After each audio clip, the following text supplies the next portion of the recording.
اعوذ باللہ من الشیطان الرجیم بسم اللہ الرحمن الرحیم کلاس 7 السلام علیکم ورحمۃ اللہ وبرکاتہ۔ سب سے پہلے آپ بیٹا درود پاک پڑھیں گے، اللہم صلی علی سیدنا و مولانا محمد وعلی آل سیدنا و مولانا محمد وبارک وسلم وصلی علیہ۔ آج کا جو ہمارا لیکچر ہے وہ غزوہ حنین پر ہے۔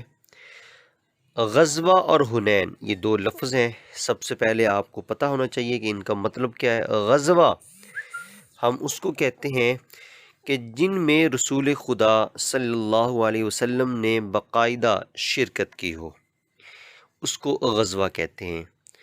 اور جس جنگ میں، جس لڑائی میں آپ صلی اللہ علیہ وسلم شریک نہ ہوئے ہوں تو اس کو سریہ، سین را یا ہاں سریہ کہتے ہیں، اس کو غزوہ نہیں کہتے۔ حنین جو ہے یہ ایک وادی ہے، اور لفظ حنین جو ہے اس غزوہ کا 10واں پارہ سورۃ التوبہ میں بھی اس کا ذکر ہے۔ اب حنین یہ مکۃ المکرمہ سے 40 کلومیٹر کے فاصلے پر ایک وادی، ایک قبیلے کا مطلب نام ہے، وادی اس کا، اس جگہ کا نام ہے یہ۔ وہاں پر قبیلہ حوازن اور ثقیف یہ بہت طاقتور اور بہت بہادر سمجھے جاتے تھے، اور ان لوگوں کو اسلام کا غلبہ پسند نہیں تھا۔ یہ کہتے تھے کہ نہیں، اسلام اتنا کیوں پھیل رہا ہے۔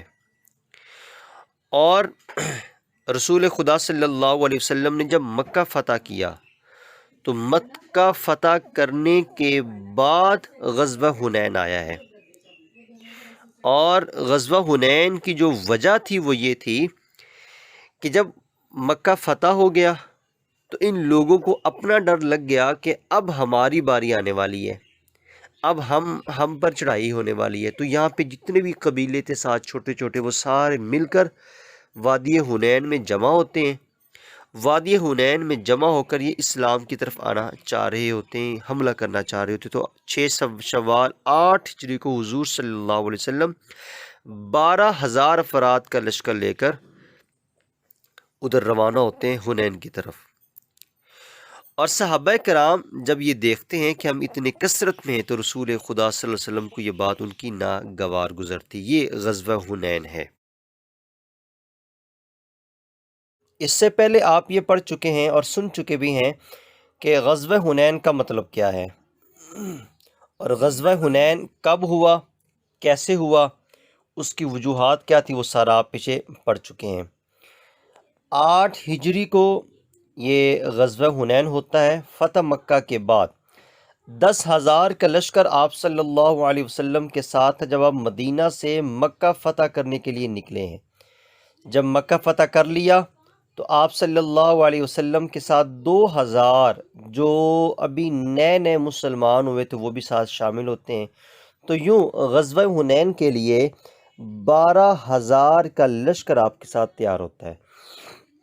صحابہ کرام نے 313 کا لشکر بھی دیکھا، 3,000 کا لشکر بھی دیکھا۔ تو آج جب 12,000 کا لشکر صحابہ کرام نے دیکھا تو کئی ایک صحابہ کرام بڑے فخر میں کہنے لگے کہ آج ہمیں کوئی نہیں ہرا سکتا، کیونکہ آج ہم بہت زیادہ ہیں۔ تو آپ صلی اللہ علیہ وسلم کو ان کی یہ بات ناگوار گزری۔ آپ فرمایا نہیں، ہم پہلے بھی اللہ کی مدد اور اللہ کی طاقت سے جیتے تھے، اور آج بھی ہم فتح حاصل کریں گے تو اللہ کی طاقت اور اللہ کی مدد سے کریں گے۔ تو آپ صلی اللہ علیہ وسلم نے یہ ایک ذہن دے دیا کہ صرف اللہ کی مدد ہے، اللہ کی طاقت اسی سے سارا کچھ ہوتا ہے۔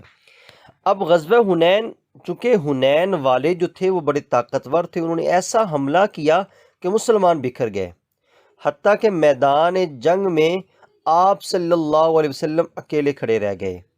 صحابہ کرام رضی اللہ تعالی عنہم اجمعین ایک مرتبہ بکھرے، پھر حضرت عباس رضی اللہ تعالی عنہ، ان کی آواز بہت بلند تھی اور آپ نے ان کو حکم دیا کہ ان کو بلاؤ۔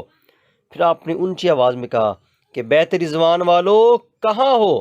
یہ آواز سن کر مسلمان واپس مڑے، دوبارہ لڑائی شروع ہوئی۔ آپ صلی اللہ علیہ وسلم نے مٹھی بھر کر مٹی کی کافروں کی طرف پھینکی، اللہ تعالیٰ نے ان میں سے ہر ایک بندے کی آنکھ میں وہ پھیلا دی۔